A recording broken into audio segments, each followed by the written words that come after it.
তাআলা বলেন, বান্দা আমার ব্যাপারে তার জন্য যেমন ধারণা করে আমি তার সাথে সেরকম মুআমালা করি। বান্দা তার বিষয়ে আমার ব্যাপারে যেভাবে ধারণা করে আমি তার সাথে সেরকমই মুআমালা। বান্দা যখন মনে মনে আমাকে স্মরণ করে বা আমিও তাকে স্মরণ করি, বা যখন সেই কোনো মজলিসে আমার কথা স্মরণ করে, আমার জিকির করে, বা আমি সর্বোৎকৃষ্ট মজলিসে তার কথা স্মরণ করি, সেই জমিনে আমার কথা স্মরণ করে, আমি ফেরেশতাদের মজলিসে তার কথা স্মরণ করি। তাহলে বোঝা গেল যারা আল্লাহ তাআলার জিকির করে তাদের সম্মান কত বেশি। হযরত আব্দুল্লাহ ইবনে বুসর রাদিয়াল্লাহু তাআলা আনহু থেকে বর্ণিত, তিনি বলেন, জাআ আ'রাবিয়্যুন ইলান নবী সাল্লাল্লাহু আলাইহি ওয়াসাল্লাম ফাকালা আইয়ুন নাসি খায়র ফাকালা তুবা লিমান ক্বালা উমরুহু ওয়া হাসনা আমালুহু ক্বালা ইয়া রাসূলুল্লাহ আইয়ুল আ'মালি আফদালু ক্বালা আন তুফারিকা আদ-দুনিয়া ওয়া লিসানুকা রাকাবুন মিন যিকরিল্লাহ। হযরত আব্দুল্লাহ ইবনে বুসর রাদিয়াল্লাহু তাআলা আনহু আল্লাহ রাসূলের একজন জলিল কদর সাহাবী, তিনি বলেন, এক গ্রাম্য লোক রাসূল করিম সাল্লাল্লাহু আলাইহি ওয়াসাল্লামের মজলিসে এসে বললেন, ইয়া রাসূলুল্লাহ, আমি আপনার কাছে দুটো বিষয় জানতে চাই, আমাকে আপনি সংক্ষেপে দুটো বিষয় অবহিত করেন, জানান। একটা হলো মানুষের মধ্যে কোন মানুষ শ্রেষ্ঠ এবং ইবাদতের মধ্যে কোন ইবাদত শ্রেষ্ঠ। দুটা প্রশ্ন করছেন। একটা প্রশ্ন হলো কি, যে আইয়ুন নাস খায়র, মানুষের মধ্যে শ্রেষ্ঠ মানুষ কে। আরেকটা প্রশ্ন করেছিলেন যে আইয়ুল আ'মালি আফদাল, আমলের মধ্যে সর্বোৎকৃষ্ট আমল কি। তো রাসূল করিম সাল্লাল্লাহু আলাইহি ওয়াসাল্লাম বলেন, ফাকালা তুবা লিমান ক্বালা উমরুহু ওয়া হাসনা আমালুহু, মানুষের মধ্যে শ্রেষ্ঠ মানুষ হলো তিনি যে লম্বা হায়াত পেয়েছেন এবং এই লম্বা হায়াতের মধ্যে তার হায়াতটাকে সে উৎকৃষ্ট আমলের মাধ্যমে কাটিয়ে দিয়েছে। মানুষের মধ্যে শ্রেষ্ঠ মানুষ হলো ওই ব্যক্তি যে ব্যক্তি লম্বা হায়াত পেয়েছে, লম্বা হায়াত পেয়ে এই লম্বা হায়াতটাকে সে উৎকৃষ্ট কাজের মধ্যে লাগিয়েছে। মানুষের মধ্যে এই লোকটা হলো শ্রেষ্ঠ মানুষ, শ্রেষ্ঠ ব্যক্তি। এরপর ওই সাহাবী আবার জিজ্ঞেস করলেন, ইয়া রাসূলুল্লাহ আইয়ুল আ'মালি আফদাল, আমলের মধ্যে সর্বোৎকৃষ্ট আমল কোনটি। রাসূল করিম সাল্লাল্লাহু আলাইহি ওয়াসাল্লাম বলেন, ইন তুফারিকাদ দুনিয়া ওয়া লিসানুকা রাকাবুন মিন যিকরিল্লাহ, ওই আমল হলো শ্রেষ্ঠ আমল যখন তুমি দুনিয়ার থেকে বিদায় নাও তখন তোমার জিহ্বাটা আল্লাহ তাআলার জিকিরের দ্বারা তরতাজা থাকে, সতেজ থাকে। এই আমলটা হলো তোমার শ্রেষ্ঠ আমল।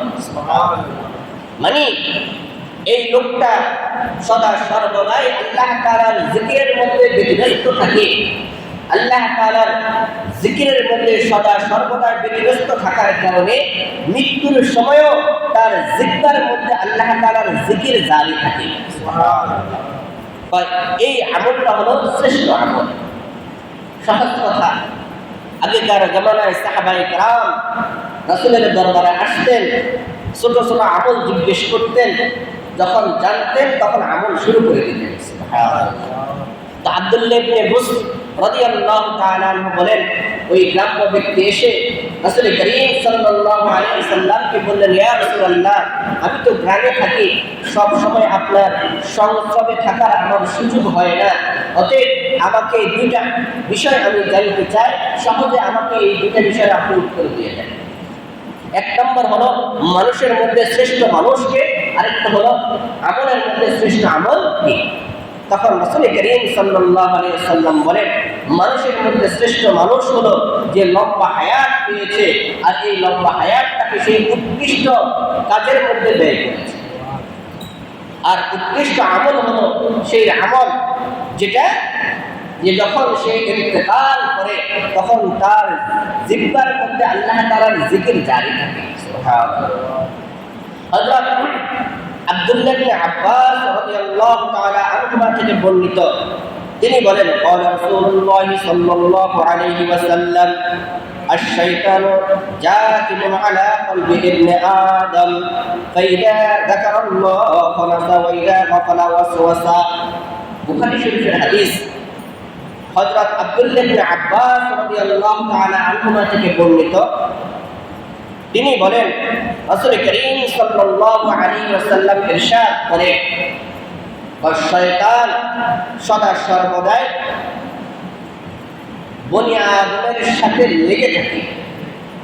শয়তান সদা সর্বদাই বনি আদমের সাথে লেগে থাকে, কিভাবে বনি আদমকে ধোঁকা দেওয়া যায়, কিভাবে জান্নাত থেকে সরিয়ে জাহান্নামে পৌঁছাইতে পারে। এজন্য সদা সর্বদাই শয়তান বনি আদমের সাথে লেগে থাকে। ফাইদা যাকারাল্লাহ খানাসা, এই বনি আদম যখন আল্লাহ তাআলার জিকির শুরু করে দেয় তখন শয়তান তার থেকে অনেক দূরে চলে যায়।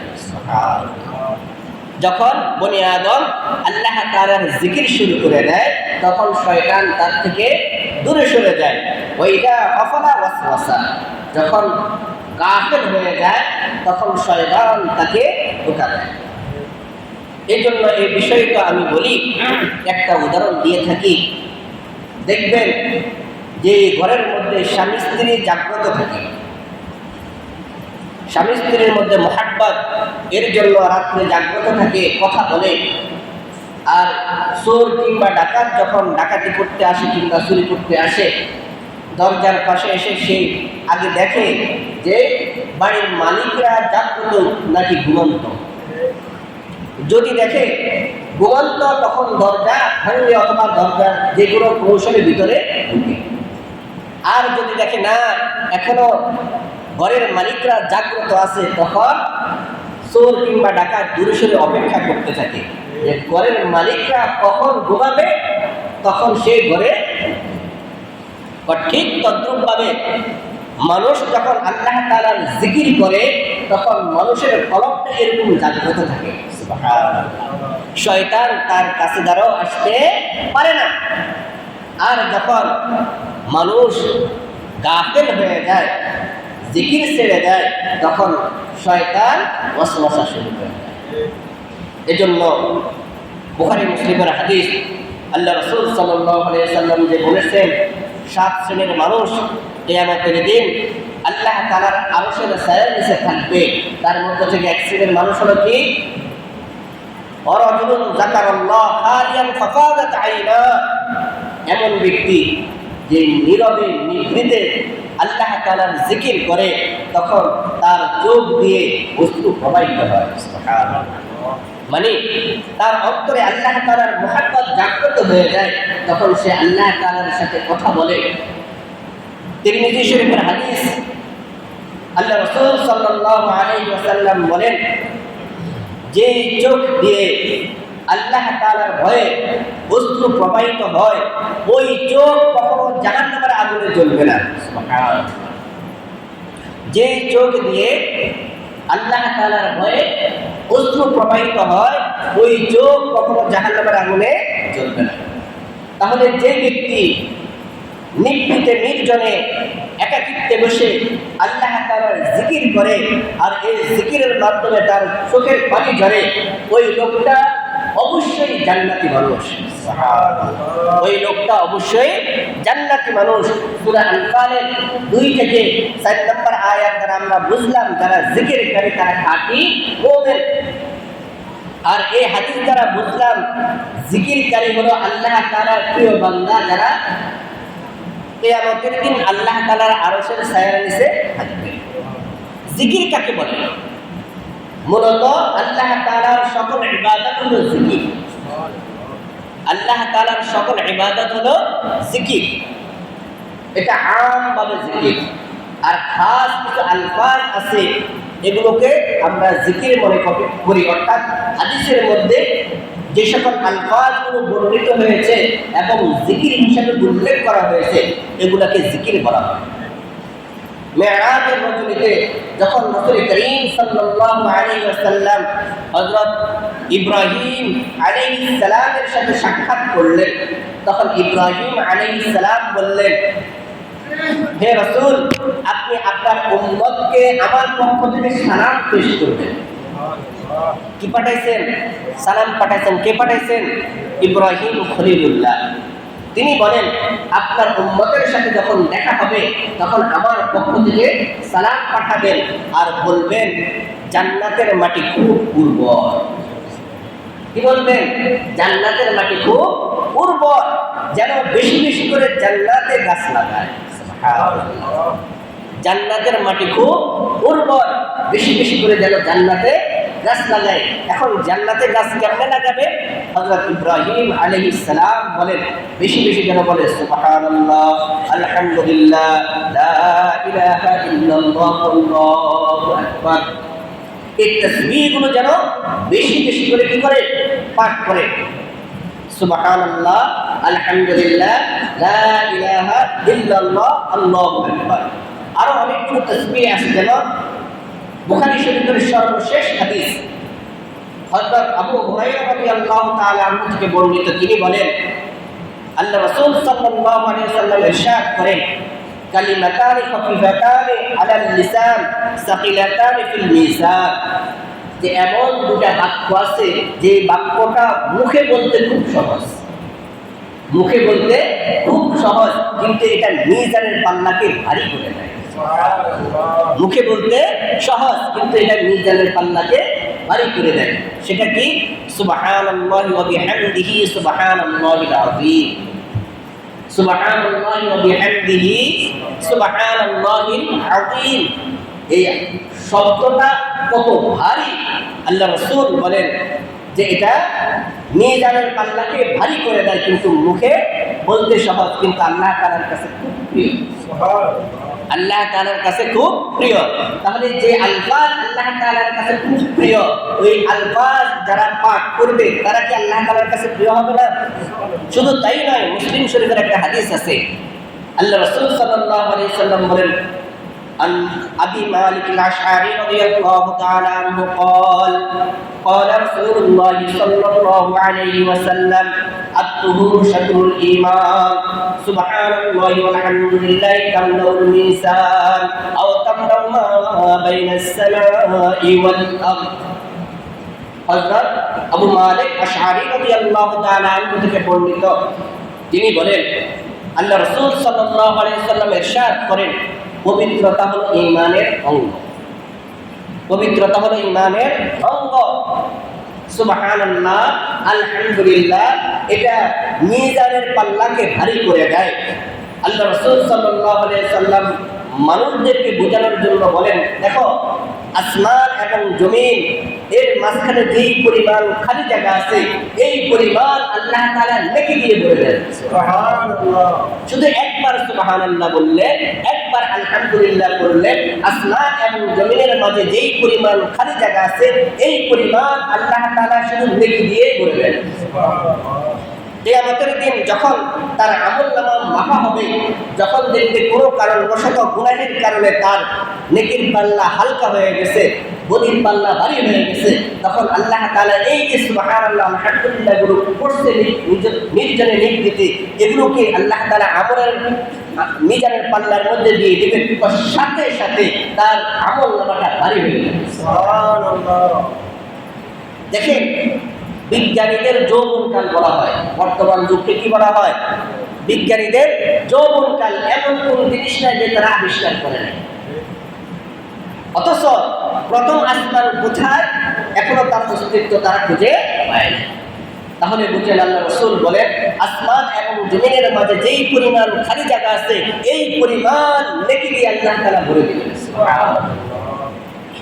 এজন্য যে ব্যক্তি আল্লাহ তাআলার জিকির করবে, আল্লাহ রাসূল সহজ ভাষায় বলে দিয়েছেন, সে হলো জীবিত এবং মৃত ব্যক্তির মতো। যে ব্যক্তি জিকির করবে সে জীবিত, আর যে ব্যক্তি জিকির করবে না সে হলো মৃত। আর কিয়ামতের দিন যে ব্যক্তি জিকির করবে সে কিয়ামতের দিন আল্লাহ তাআলার আরশের ছায়ার নিচে থাকতে পারবে। আমরা কে কে আল্লাহ তাআলার আরশের ছায়ার নিচে থাকতে রাজি আছি? একটু হাত তুলে দেখাই। এই জন্য সহজ একটা আমল শিখাই দিই, পারবেন না?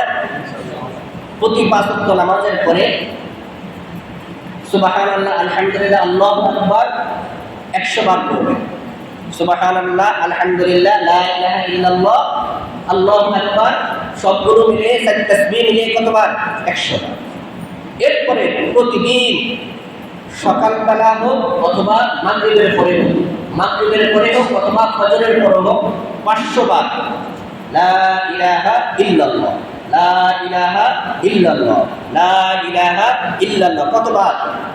500 বার। তারপরে ইনশাআল্লাহ প্রতিদিন মাগরিবের পরে এবং ফজরের পরে একটা টাইম আমরা নির্দিষ্ট করে নেব।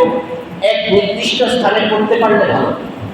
যদি নির্দিষ্ট স্থান আমরা নির্ধারণ না করতে পারি তাহলে যে কোনো সময় আমরা মাগরিবের পরে ফজরের পরে 500 বার করে লা ইলাহা ইল্লাল্লাহ এটা আমরা জিকির করব। প্রতি 100 বারের পরে লা ইলাহা ইল্লাল্লাহ মুহাম্মাদুর রাসূলুল্লাহ বলব, প্রতি 100 বারের পরে। এর জিকিরের আগে 3 বার ইস্তিগফার, 3 বার দুরূদ শরীফ, জিকিরের পর 3 বার ইস্তিগফার, 3 বার দুরূদ শরীফ। ফায়দা কি? তো ফায়দা হলো সহজ কথা, দুনিয়া এবং আখিরাতে আপনার যত জরুরত আছে সকল জরুরত আল্লাহ তাআলা পূরণ করে দিয়েছেন। দুনিয়া এবং আখিরাতে আপনার যত জরুরত আছে সকল জরুরত আল্লাহ তাআলা পূরণ করে দিবেন এবং আল্লাহ তাআলার সাথে আপনার একটা বন্ধুত্বের সম্পর্ক হয়ে যাবে।